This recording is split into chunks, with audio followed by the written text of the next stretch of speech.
أعوذ بالله من الشيطان الرجيم. بسم الله الرحمن الرحيم. الحمد لله وحده، والصلاة والسلام على من لا نبي بعده ولا رسول بعده ولا معصوم بعده ولا أمة بعد أمتي ولا كتاب بعد كتابي. أما بعد. انتہائی واجب الاحترام، قابل صد احترام بزرگان دین، نوجوانان اہل سنت، السلام علیکم ورحمۃ اللہ وبرکاتہ۔ ہم کو چاہیے کہ ہم سب سے پہلے اللہ رب العزت کا شکر بجا لائیں کہ اللہ رب العزت نے اس ماہ مبارک، اس ماہ مقدس تک ہم کو پہنچایا، ورنہ ہم اپنی ذاتی طاقت و قوت یا ہم اپنی مال و دولت یا ہم اپنے تعلقات کی بنیاد پر اس ماہ تک نہیں پہنچ سکتے تھے، بلکہ یہ خالص اللہ کا کرم ہوا کہ اللہ نے ہماری عمر میں درازگی عطا فرمائی اور ہم اس مہینے تک پہنچے، اور اللہ کے فضل و کرم سے صحت کے ساتھ ہم نے تیسرے روزے تک ہم پہنچ گئے۔ یہ خالص اللہ کا کرم ہے، اگر اللہ کا کرم نہ ہوتا تو ہم یہاں تک پہنچ نہ سکتے تھے۔ آج اللہ کا فضل و کرم ہے کہ ہم روزے بھی رکھ رہے ہیں، تراویح بھی پڑھ رہے ہیں۔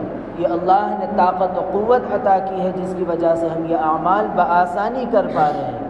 اگر اللہ رب العزت ہمیں یہ طاقت و قوت نہ دیتے تو بتاؤ ہم کس طرح تراویح کو ادا کرتے، ہم کس طرح اتنا لمبا روزہ رکھ سکتے تھے۔ یہ خالص اللہ کا کرم ہے کہ اللہ نے ہمیں ان اعمال کے کرنے کی توفیق عطا فرما رہے ہیں۔ سوچئے، کچھ لوگ وہ ہیں جو گزشتہ سال تو رمضان المبارک کے روزے بھی رکھا کرتے تھے، تراویح بھی پڑھا کرتے تھے، اور وہ پورا مہینہ عبادات میں گزارے، لیکن یہ مہینہ ان کو نہ مل سکا۔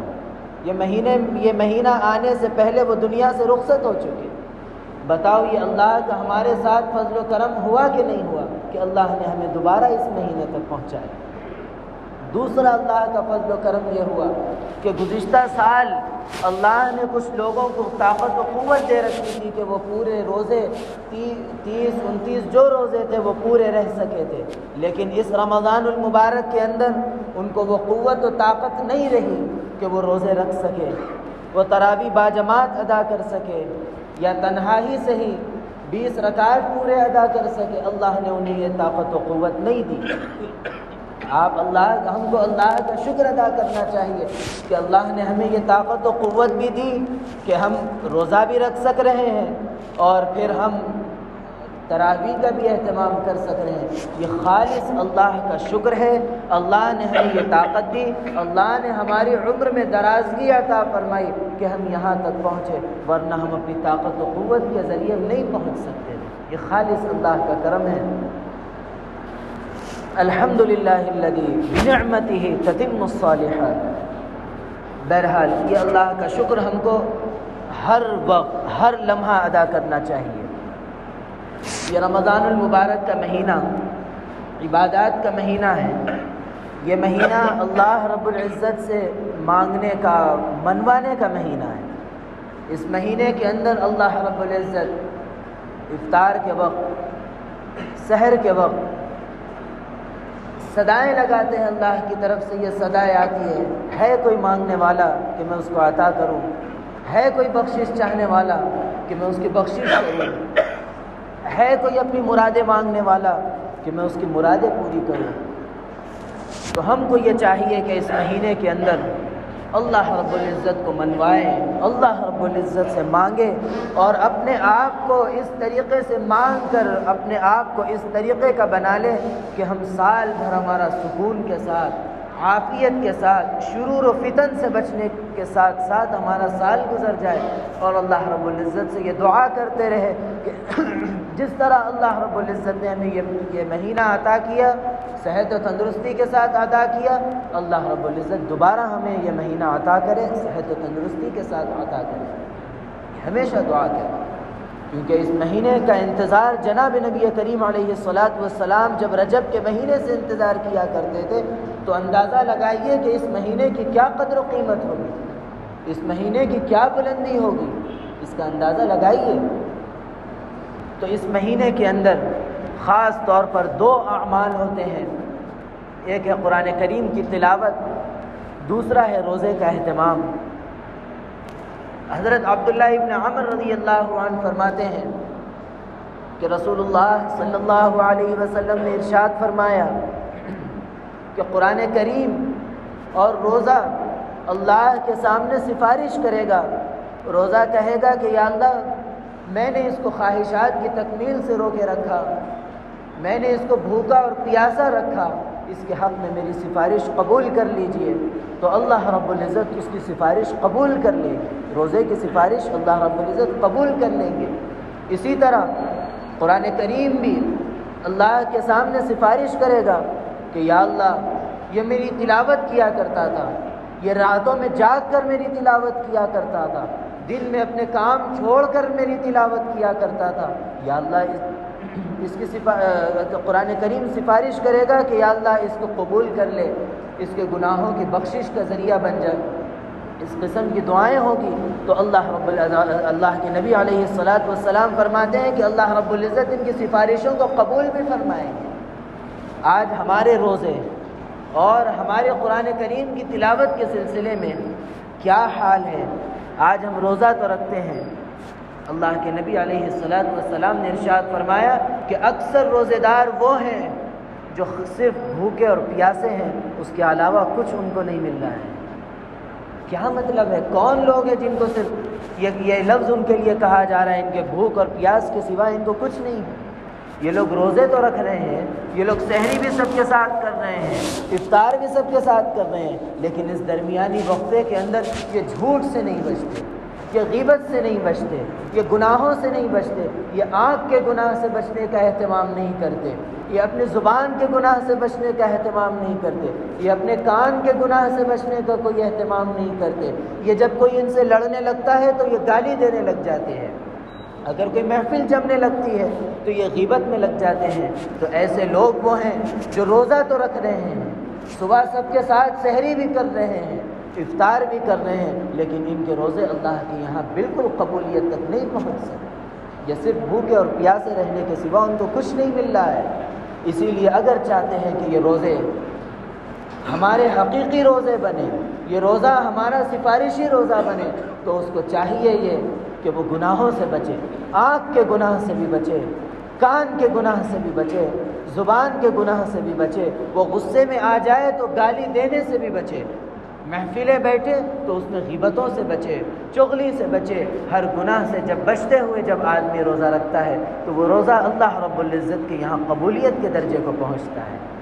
اسی طرح جب آدمی افطار کرے تو پھر افطار کے وقت حرام چیزوں سے بچے۔ حرام چیزیں ایک تو یہ ہے کہ حرام کمائی سے بچے، حرام کمائی سے آدمی بعض دفعہ بچ جاتا ہے لیکن حرام غذاؤں کو اپنا لیتا ہے، اسی لیے جہاں حرام کمائی سے بچنا ہے وہیں حرام غذاؤں سے بھی بچنا ہے۔ اگر ان چیزوں سے بچیں گے تو یہی روزہ کل ہمارے لیے سفارش بنے گا اور اس حدیث کے ہم مستحق بنیں گے کہ اللہ کے نبی علیہ الصلاۃ والسلام نے ارشاد فرمایا، من صام رمضان ایمانا واحتسابا غفر له من ذنبه ما تقدم وما تأخر، کہ جو شخص اخلاص کے ساتھ گناہوں سے بچتے ہوئے روزے رکھے گا، اللہ رب العزت اس کے گزشتہ اور اگلے سارے گناہوں کو معاف فرما دیں گے۔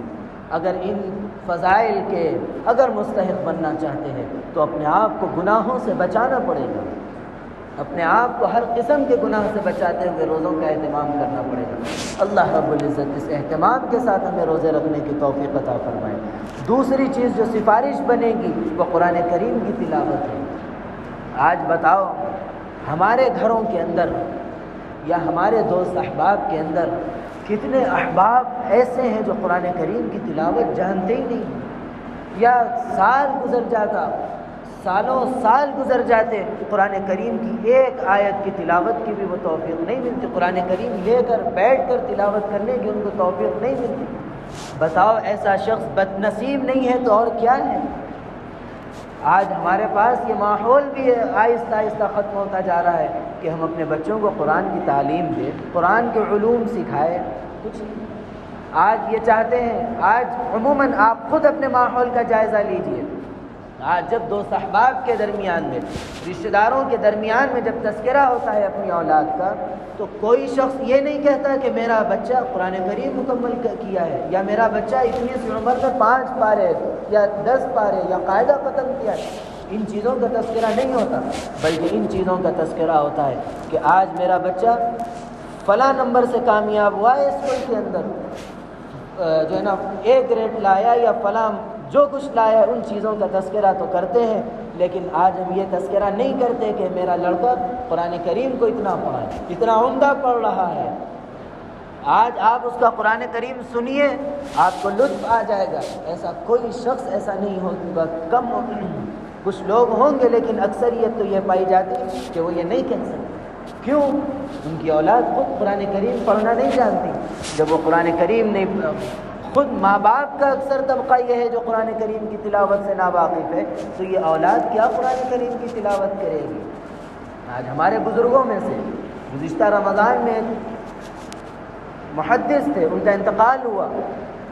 ان کا معمول یہی تھا کہ جب ان کے پاس کوئی دعا کے لیے آتا کہ آپ دعا فرمائیے کہ میرا بچہ حافظ بن جائے، میرا بچہ عالم بن جائے، تو وہ فوراً یہ کہتے کہ تم اگر دیکھتے کہ اگر وہ غیر متشرع ہے، وہ نمازوں کا بھی وہ کوئی خاص اہتمام نہیں کرتا، تو پہلے یہ کہتے کہ تو پہلے اپنے آپ کو سدھار، اس کے بعد خود بخود تیرا بچہ آگے بڑھنا شروع ہو جائے گا۔ مفتی سعید صاحب رحمۃ اللہ علیہ کا یہ معمول تھا، اور امریکہ کے اندر ایک ادارہ بنا، اس ادارے کے اندر تو یہ قانون ہے کہ اگر کوئی شخص اپنے طالب علم کو جب داخلہ کراتا ہے تو اس کو فوراً داخلہ کراتے ہی 4 مہینے کی ترتیب میں نکل جانا پڑتا ہے۔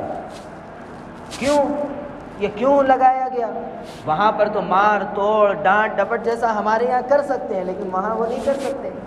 تو یہ بچہ جب گھر جاتا ہے، اس کو یہ ماحول نہ ملنے کی وجہ سے یہ 27 دن کی محنت یہ 3 دن میں ضائع کر کے آ جاتا ہے۔ اسی لیے سب سے پہلے گھر کا ماحول اگر صحیح ہوگا تو قرآن کریم کی بھی تلاوت ہوگی، دینی علوم سیکھنے کا بھی شوق پیدا ہوگا۔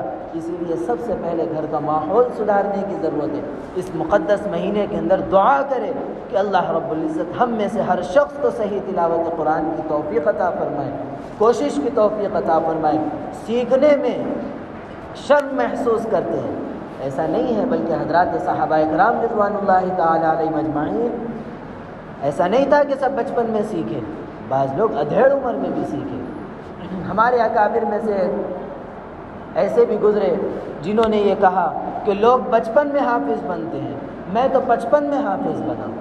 ایسا بھی رہا، ایسا کوئی عمر کی قید نہیں ہے، بلکہ ہر شخص کو چاہیے کہ جس عمر میں بھی شوق پیدا ہو جائے اللہ کا شکر ادا کرنا چاہیے کہ اللہ نے مجھے کم از کم مرنے سے پہلے تو توفیق دے دی، شوق دے دیا۔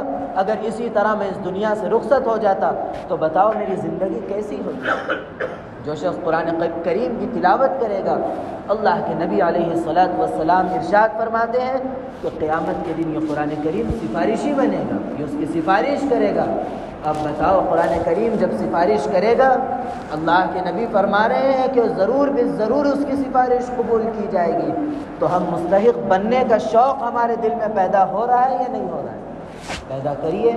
اللہ رب العزت اس ماہ مبارک کا خاص اہتمام کی توفیق عطا فرمائے، اور یہ یاد رکھیے کہ دیگر مہینوں کی طرح اگر یہ مہینہ بھی اگر ہم گزار دے رہے ہیں تو پھر ہم گزشتہ جس حدیث کا تذکرہ آیا تھا کہ حضرت جبرائیل علیہ السلام کی بد دعا اور اللہ کے نبی علیہ الصلاۃ والسلام کی آمین، ہم اس کے مستحق بن سکتے ہیں اگر ہم گزشتہ مہینوں کی طرح یہی مہینہ گزار دے رہے ہیں۔ کچھ ہماری تلاوت میں اضافہ نہیں ہو رہا ہے، نمازوں کا اہتمام نہیں ہو رہا ہے، فرائض کا اہتمام نہیں ہو رہا ہے، تکبیر اولیٰ کا اہتمام نہیں ہو رہا ہے، دل میں آیا مسجد جا کر پڑھ لیے یا نہیں آیا نہیں پڑھے گھر میں پڑھ لیے، اگر ایسا معمول گزشتہ 11 مہینوں کی طرح اگر اس مہینے میں بھی رہا تو یاد رکھیے یہ رمضان کا اہتمام نہیں ہے۔ رمضان کے اہتمام کے لیے ہم کو گزشتہ مہینوں کے بالمقابل آگے بڑھ کر کرنا چاہیے۔ کیوں؟ اس لیے کہ گزشتہ مہینوں کے بالمقابل اللہ کی رحمت اس مہینے کے اندر جوش میں رہتی ہے، جہنم کے سارے دروازے بند کر دیے جاتے ہیں۔ حدیث میں آتا ہے کہ ایک دروازہ بھی کھلا نہیں رہتا ہے، تمام دروازے بند کر دیے جاتے ہیں، جنت کے تمام دروازے کھول دیے جاتے ہیں۔ جب اللہ کی رحمت جوش میں رہتی ہے تو ہم کو عبادات کے اندر جوش میں ہم کیوں نہیں آتے؟ ہم کو بھی عبادات میں جوش میں آ کر اپنے آپ کو جنت کا مستحق، اللہ کی رحمت کا مستحق بنانا چاہیے۔ اللہ رب العزت کہنے سننے لکھنے پڑھنے سے زیادہ عمل کی توفیق عطا فرمائے، عمل کی باتوں پر عمل کرنے، بچنے کی باتوں سے بچنے اور عقیدے کی باتوں پر عقیدہ رکھنے کی توفیق عطا فرمائے۔ آمین۔ وآخر دعوانا ان الحمد للہ رب العالمین۔